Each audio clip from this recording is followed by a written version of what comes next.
So we don't want to feel unprepared. We don't want to feel like we don't know what we're doing. So we plan and plan and plan and prep and prep and prep so we can avoid having to face that discomfort. And so there's so much power when we can learn to accept and embrace discomfort.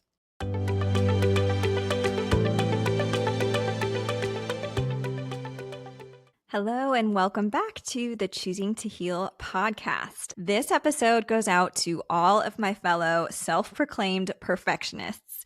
If you're someone who continually puts things off or you find reasons to wait because they're not perfect yet, it's like you'll do it when you dot all your I's and cross all your T's. If you find yourself constantly comparing yourself to everybody else and everybody else seems further along and they have it better together and they seem to be doing the thing that you want to do better than you. So you put off what you're trying to do because it's not to the level that everybody else is performing at yet. If you want to do something, but you're lacking the confidence, if you have all these big ideas that you want to share with the world, but you are stuck in paralysis by analysis, today's episode is for you.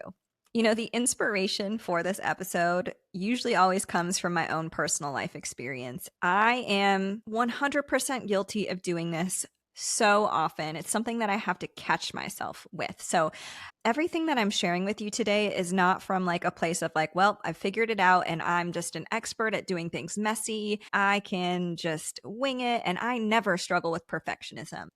It's not like that at all. This is always coming from a place of these are the things that I have to do myself, that I have to remind myself of when I catch myself falling into the trap of perfectionism. When I catch myself wanting to put things off until they're perfect or until I feel ready.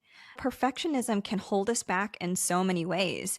Like if we're not careful, it can prevent us from taking action. And we think that we're waiting until it's perfect is a good thing because that means there'll be all of these better things that will happen because it's perfect and you're ready.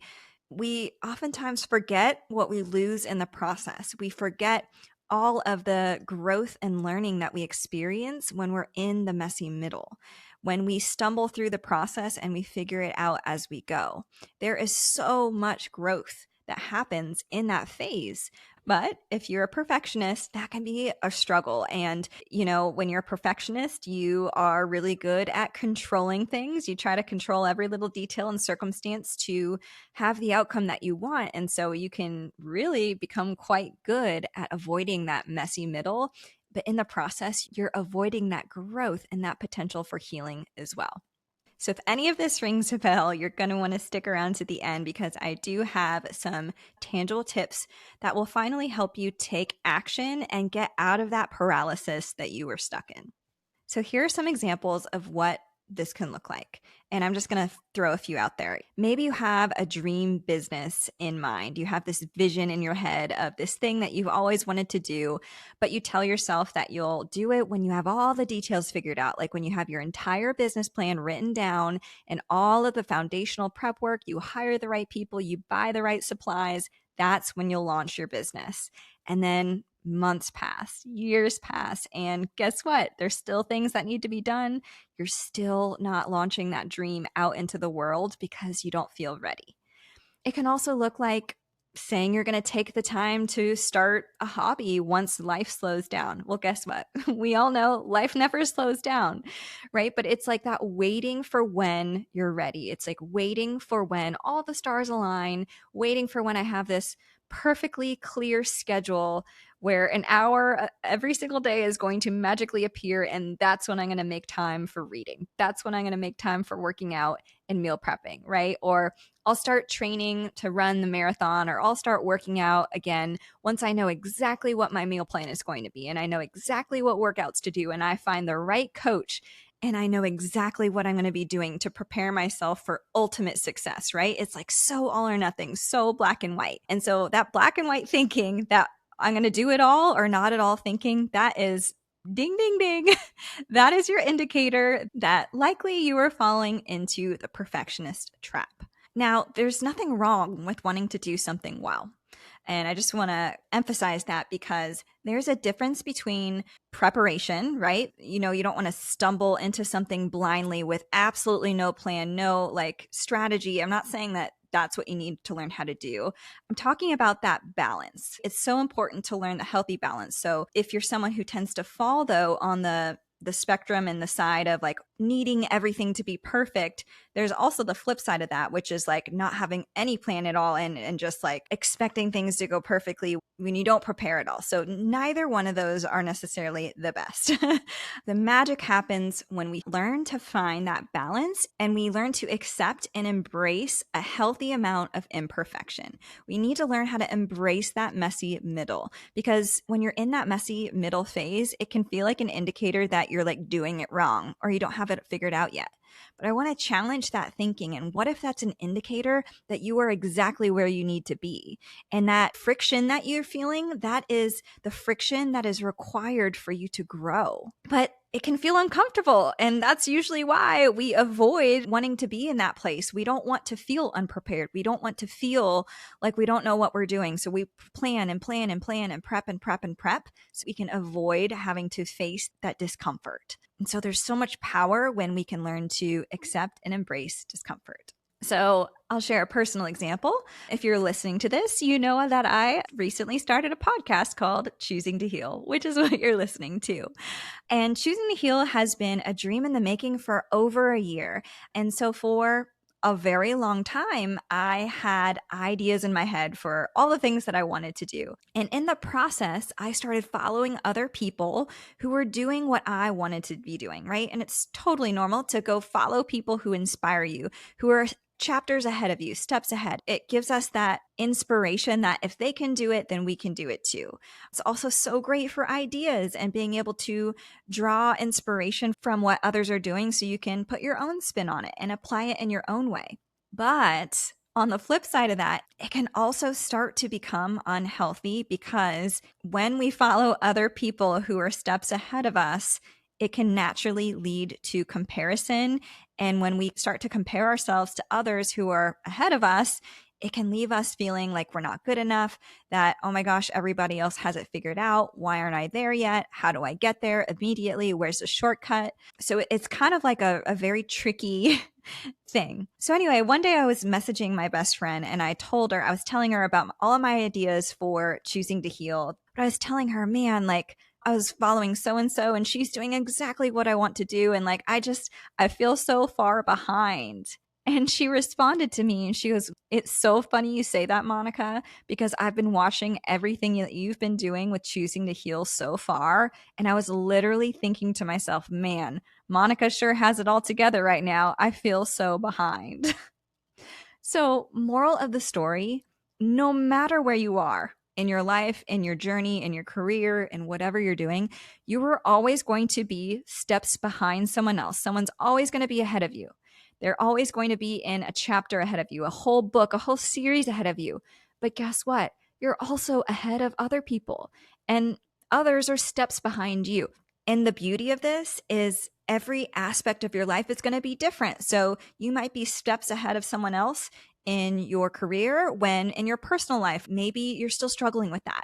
Like, you're going to have different parts of your life where you are excelling more in, or that you've just been spending more time there than others. And that's okay. It's really important to be able to zoom out and have that perspective.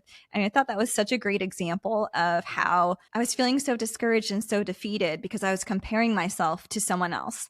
And meanwhile, my best friend was looking at me feeling inspired by what I was doing. So like, I was the one that was getting in my own way. I was creating those feelings of disappointment and like just feeling like an imposter, when from the outside, she was seeing the complete opposite. So many times, all we need is a quick perspective shift, and that can make a huge difference.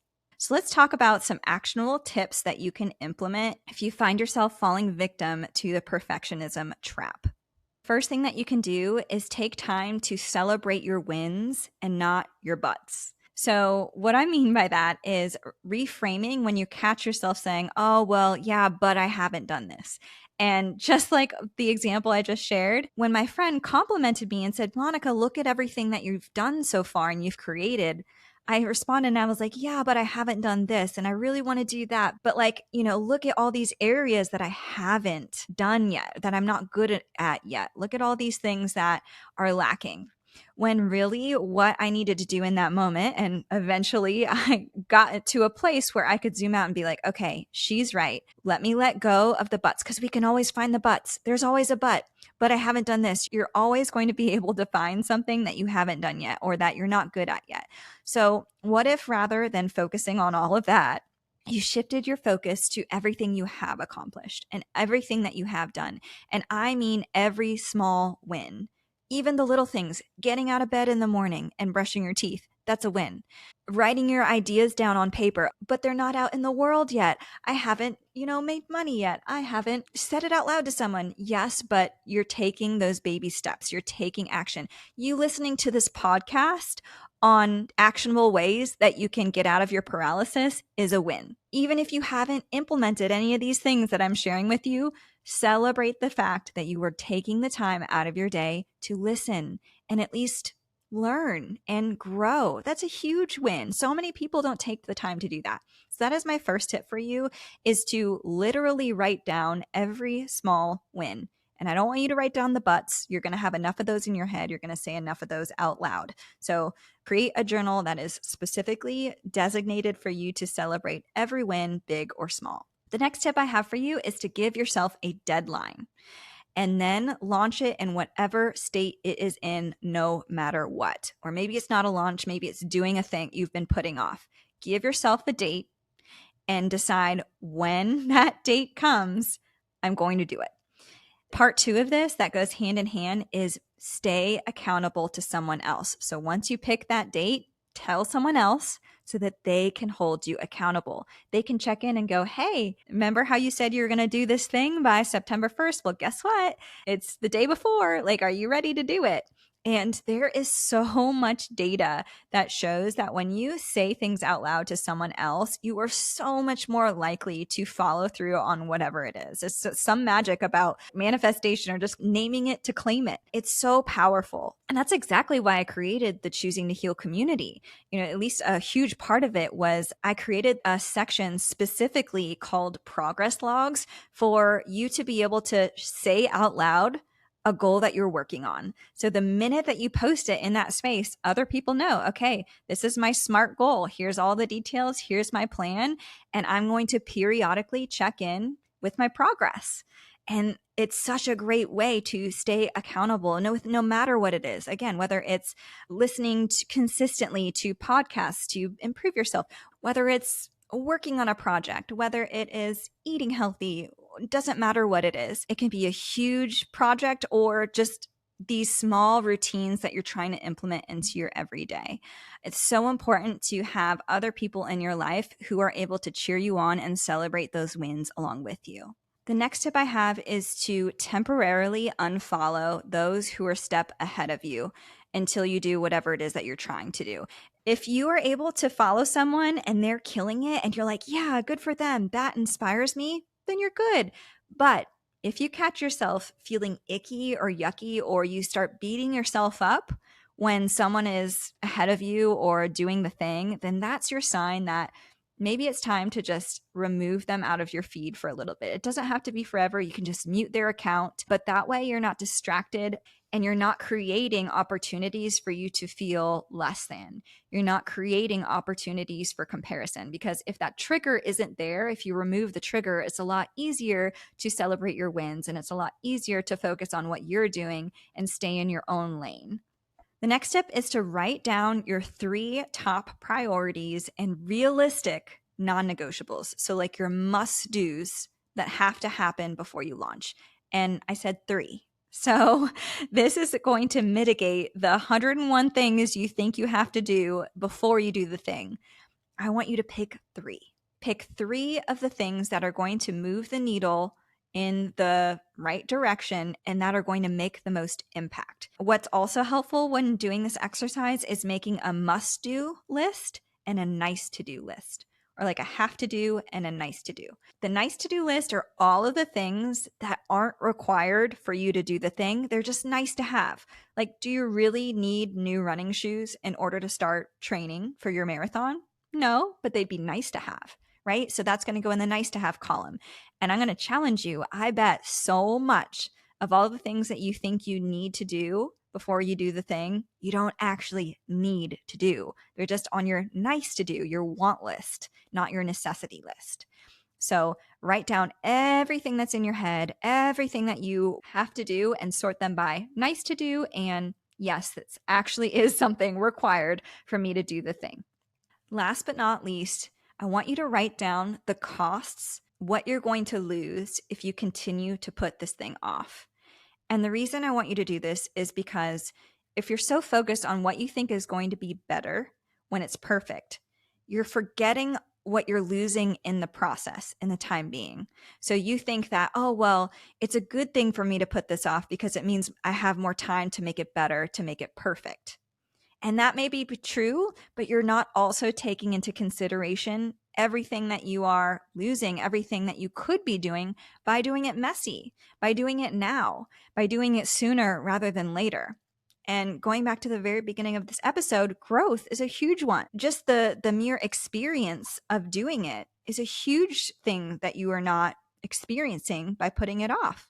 Because you can plan all you want and say that you intend to do something, but we all know that until you actually do it, that's when you learn the most. There's a reason that life experience and work experience is so valuable in comparison to a degree for an industry or a field you've never worked a day in your life in. It's like, okay, you've read all the textbooks and you've done all the things, but until you're thrust into that thing, right? It's like you go train to be a nurse and you're in nursing school. It's completely different the first day that you are actually expected to interact with patients, right? It's like you can prepare all you want, but you're not really going to know what it's like until you start doing it. And then when you're thrust into that gauntlet, man, you are going to be challenged. You're going to be stretched outside of your comfort zone. You're going to grow so much. You're going to learn so much. Yes, it's going to be uncomfortable, but that's where the magic is. All right, my friend, I hope that by now you feel a bit more inspired to go do the thing already. Stop putting it off. You have done more than enough. I believe in you. You are more than capable than you think you are. And if you're someone who needs that extra bit of push, that needs that extra accountability, I highly recommend you join us inside the Choosing to Heal community, because everything that we talked about today in this episode is exactly what we continue to hold each other accountable for. So the link to join and find out more information is in the show notes of this episode.